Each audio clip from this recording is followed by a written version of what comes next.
He got diagnosed the day after Thanksgiving in 2018. A few weeks prior, we had noticed a little rash on his leg that we figured would just go away. It never did. So what we thought was just going to be oh yeah, that'll give it a little more time or put some cream on it. Ended up changing everything. They came to the room and 4 or 5 doctors, I don't remember, walked Never in, good and when 4 doctors we knew walk it in. wasn't good, and they said, "We believe Jake has cancer." Oh, so sweet. Jacob's story is a very, very moving story. He has one of the cancers in pediatrics where there's been no advances in the past 40 years. Originally, kids were treated with chemotherapy, and as we made the therapy stronger, we cured more and more kids. With infants with leukemia, particularly the kind of infant leukemia that Jacob had, that increase plateaued. And despite trying to make the therapies work harder, it only made kids sicker. So we need really new options and new ways to treat these kids. Jake loved people. He loved Bubbles, family, and his sister. He was obsessed with Clara. And anytime they were reunited, it was the best day. He was loved, and that he loved dearly. And he should have been starting school this fall. He would have been 4. As we learned more and more about the type he had and getting it as an infant, the more we realized this was going to be a really tough battle for him. Initial treatment was 6 weeks of chemo and then a week off and 6 weeks again with, bone marrow aspirates to see how it's going. But somewhere along the line, the protocol wasn't working. Since it was not working, they went back to just the normal protocol for what an infant with Jake's diagnosis would have done.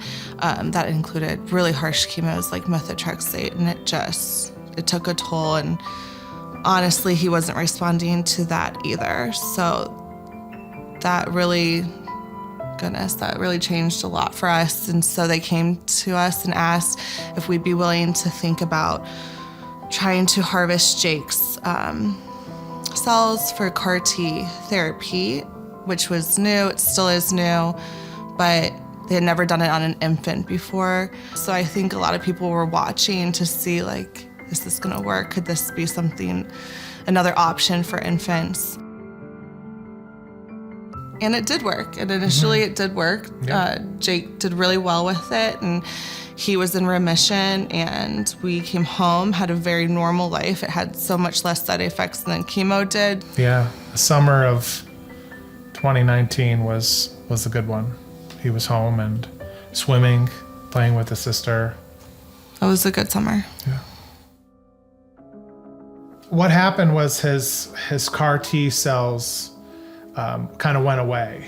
So he was in remission. It had been a few months. They want to see those cells last, ideally forever, if not 6 months, maybe a year.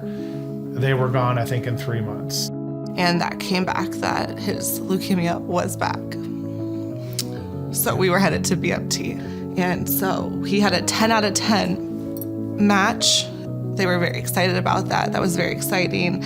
And so Jake was 100% donor cells when we left. Yeah. And so we thought that was the worst of it. And now we'll move on from this and he'll be a normal kid. But unfortunately, just his normal checkup, they drew blood and Jake's cancer was back. Yeah.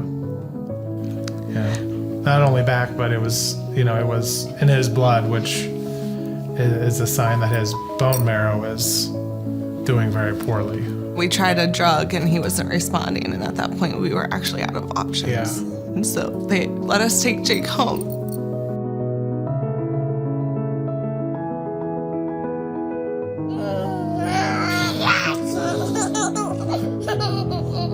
Although it didn't end well for Jake's case, there was a point in time where they found something that was working and was not super aggressive, and they can build on that. A doctor once said to me, if we just keep kicking the can, just keep kicking the can, and that's what I would think. If we just kick it for 6 more weeks, 2 more months, like maybe something different will happen, a new therapy will come out, a new trial will come out, and it will work, and it will be Jake's miracle. With infants with leukemia, particularly the kind of infant leukemia that Jacob had, we need really new options and new ways to treat these kids. A lot of even the targeted therapies or chemotherapies are not enough to cure kids, but harnessing the immune system is a dimension that's working. CancerFree Kids plays an enormous role in filling the gap in between what's available in national funding and really jump-starting transformational ideas. We're fortunate to have a great team, and CancerFree Kids is a central part of our team and a central part of innovation. And our goal here is to transform and cure kids for whom regular therapies don't work.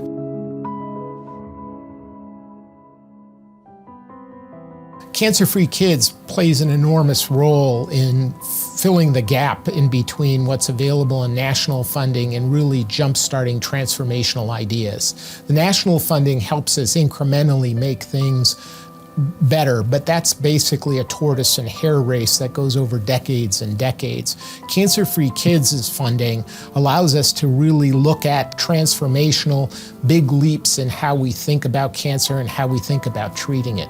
We often say these kids deserve more than 4, and so the fact that CancerFree Kids is working to give them more than 4% of funding for cancer research just means everything to me, to my husband, to my family. There's definitely some good research out there, and I think the future, could be different for other kids. I think we often say, like, if this had happened 2 years down the line, like how different it could have been, and he deserved better treatments that let him be a baby and be a kid, and he deserved to make it to his 2nd birthday.